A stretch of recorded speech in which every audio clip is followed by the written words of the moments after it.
Саламатсыздар, урматтуу коллегалар, Саламатчылык. урматтуу бүгүнкү жыйындын катышуучулары.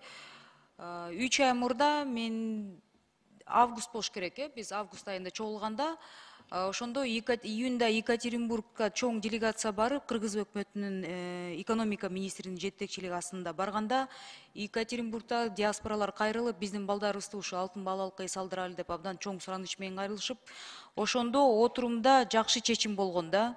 Августта ошентип Россиядагы Екатеринбургтагы балдарыбыз 200 баланы алып келишип, эс алдырып, абдан мындай жакшы маанай менен кетишип, бирок андан кийин болгон отурумда, бул сентябрь болуш керек, мен адашпасам, ошол отурумда ушул төраганын алдындагы миграция кеңешинин отурум болгондо, биз такташканбыз да, саламаттык министрликке, тышкы иштер министрлигине тапшырма, протоколдук тапшырма кетиш үчүн отурумдун жыйынтыгы келмек да, негедир ошол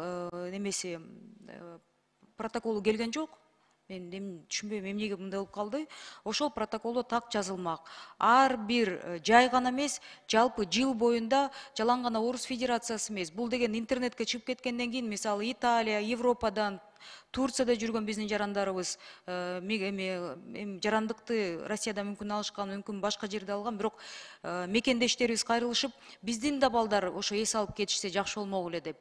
Ошондо саламаттык сактоо министрликтагы бекер кыла албайбыз, бул жолунда бекер болгон, туура түшүнгүлө, чыгымдар көп, бул мамлекет мойнуна илинип атат дегендиктен, ошондо отурумда биздин диаспоралын өкүлдөрү да макул болушканда, бизге бир фиксированный сумманы бериңиздер, биз түшүнөбүз, биз деле акта иштеп оокат кылып атабыз, балдарыбызды өзүбүз жеткиребиз, бияктан да бир сумманы тактап берсеңиз төлөйбүз, бизге эң негизги мамлекет тарабынан балдарыбыздын коопсуздугу, анан ошо кепилдик бериңиздер. Аман эсен балдарыбызды бияка алып келсек, анан бир 5-10 күндөн 7-10 күндөн кийин кайра алып кетип атканда, чтоб коопсуздугу болсун деп ошентип сүйлөшүлгөн да.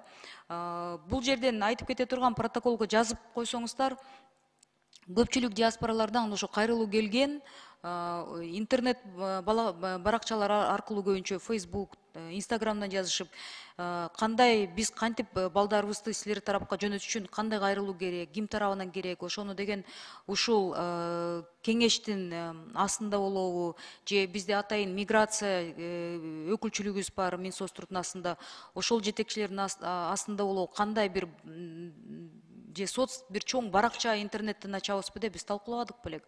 Бирок аягында протокол жок. Анан ошол жерден кыргыз тили боюнча да сүйлөшкөнбүз. Ал жерден деген диаспоралар менен кантип байланышабыз, ошол жөнүндө тактаганбыз, сиз айткандай. Көп мындай идеологиялык нерселерди тактап кеткенбиз да, бирок заключениясын мен бүгүнкү күнгө чейин ала элекмин. Ошону чыгарып берсеңиздер жакшы болмок да. Бизге депутаттардын баарына берилсе. Рахмат. Ошол менден ошол балдар боюнча абдан чоң көп кайрылуулар келген, Жамиля Конучбековна. Ушуну деген сөзсүз түрдө төрага жеткирип, төрага да алмашылып калды, бирок ошол маалыматты жеткирсе, мен ойлойм баардыгы эле макул болушат. Рахмат. Рахмат, Эльвира Жылыбековна.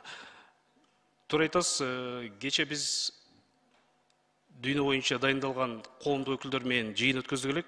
Ошол жерде дагы ыраазычылык билдирип, сизге ыраазычылык айтып атышат. Биринчи кезекте ошол Кыргызстан Урал диаспоралык уюм бу Екатеринбургдагы, андан кийин ошол социалдык тармактардан ошол жыйынды көргөндөр да ыраазычылык билдиришти. Сиз барган экенсиз, жыйынга катышкан экенсиз, ошол жерде сизге маселе көтөргөндө сиз жазып алып бул жака келип, төрөгага көтөргөн, төрөгө ушул жерден эле тапшырма берип, 1 айга жетпей дейт. Ушул маселе чечилип, ошол чет өлкөдө тарыхта биринчи жолу 100 мекендештерибиздин балдары келип, алтын балалыкка эс алып кетишкен дейт.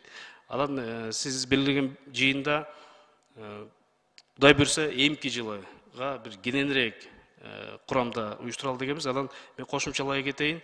Бүгүн Россия Федерациясынын Россотрудничество мекемесинин бул жактагы өкүлү жаңы дайындалыптыр, сентябрь айында, Альберт Фархатович деп. Ошол киши келди эле, ал киши менен да сүйлөштүк. Биз ал кишиге да ушул маселени коюп, бул жака алып келүүгө да жардам берүү, биринчиден. Экинчиден, биз сунуш бердик, ушул Россия Федерациясынын өзүндө лагерлерге биздин балдарды жайгаштырып берсе, эс алдырып, биз бул жактан же болбосо ошол мекендештердин арасынан мугалимдерди берип, бирок шарт койдук, ошол жалаң кыргыз тилинде болсун. Себеби дегенде 10 күн тең биздин балдар кыргыз тилинде, кыргыздын тилин, тарыхын, маданиятын үйрөнсө деп. Анда биз карап көрөлү деди. эгер мүмкүн болсо аларды бул жакка алып келбей, эми баарында мүмкүнчүлүгү жок Кыргызстанга келгенчи. Ошол жакта калгандарды ошол жакта лагерге жайгаштырып, биз бул жактан адистерди жөнөтсөк, тил боюнча, маданият боюнча, тарых боюнча, же болбосо ошол жериндеги мекендештерин деле мен ойлойм тандап алса болот.